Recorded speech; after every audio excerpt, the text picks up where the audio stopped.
if you're going to get into some good trouble. You can't do it by yourself. Because when you got the evil spirit, oh, he'll send some partners with you. Even these Pharisees, these Sadducees, these religious leaders that was plotting against Jesus. They had people following Jesus around to see what he was doing. They didn't realize that Jesus was going to take a stand for what he believed in and for what was right. He wasn't going to turn around because you're accusing me, because you're talking about me, because you're plotting to kill me. They followed him around. Even when the man was born blind. And the Pharisees and the Sadducees. Remember, they were trying to get Jesus. They were plotting against him. They asked the man that was born blind, trying to trick him and trap Jesus. Who did sin? Was it you or was your parents? And then after you said, how is it the fact that now you can see? Who healed you? Who made you see? Remember, his reply was, TT, he said, all I know is a man named Jesus. He made some spittle and some clay and put it on my eyes and told me to go wash. And I was obedient and went and washed. And now I see. Don't forget they were trying to trap Jesus. You know what they said? They told Jesus, yeah, you did this, but guess what? It was on the Sabbath day. If you was the Messiah, you wouldn't heal on the Sabbath day because the law of Moses said that you should set that day aside and don't do any work on the Sabbath day. So they tried to trap Jesus because of the fact that he was doing something good. He was getting in some good trouble, but it was a Sabbath day. And they tried to trap him. That's the way people try to do you. When you're trying to stand for what's right, but Jesus took a stand for what was right. They followed him around just to see what he was doing so they would have a chance to accuse him. Saying he was casting out demons in the name of Beelzebub. We don't know what kind of power he's using, but he can't be the Messiah. He's talking about he's a king. And Jesus had already told them. He had already told them, yeah, I'm a king, but my kingdom is not of this world. It's a spiritual thing. They thought it was an earthly thing. And an earthly thing, you have earthly people in charge. When you have earthly stuff. That's what they was thinking. They knew without the shadow of a doubt that it was too many people following Jesus.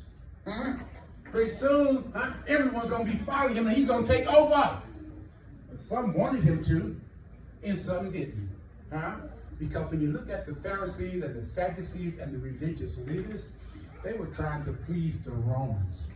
They weren't trying to please the Jews. Amen. Because they know if Jesus ever became king, they had that impression that he would come down here and get his army, and he would take completely over. And once that rumor spread it and the king got to it, not Pharaoh, but Pilate got that news, he would think that Jesus was coming to take over his kingdom, and they put out to kill Jesus at that time. But Jesus knew his mission. He knew why he come. He had already told them when he was in the temple, and they were in the temple selling the animals, but those animals had blemishes on them. Some of those animals was crippled. If they were selling to the people for high prices, and when Jesus went into the temple, he didn't like that. Y'all remember he went in there and he took his whip and he turned the money changers' tables over and all of that type of thing. And then he told them at that time when they came to get him, he said, by what authority do you do this? He said, I do it because of my Father's authority. Well, show us a sign, Jesus. This is not your temple. You don't have authority over this temple. So what is your sign? He says, destroy this temple. And in 3 days, I'll raise it up again. Oh man, they thought that he was talking about Solomon's temple. And he was talking about his body. Because he knew that they were out plotting against him. They knew that they were scheming against him. But I'll be thinking, what did they plot against him for? Right. Was it someone there at Cana of Galilee when he turned the water into wine? And they didn't know how he did that? Or was he there when he healed the blind man?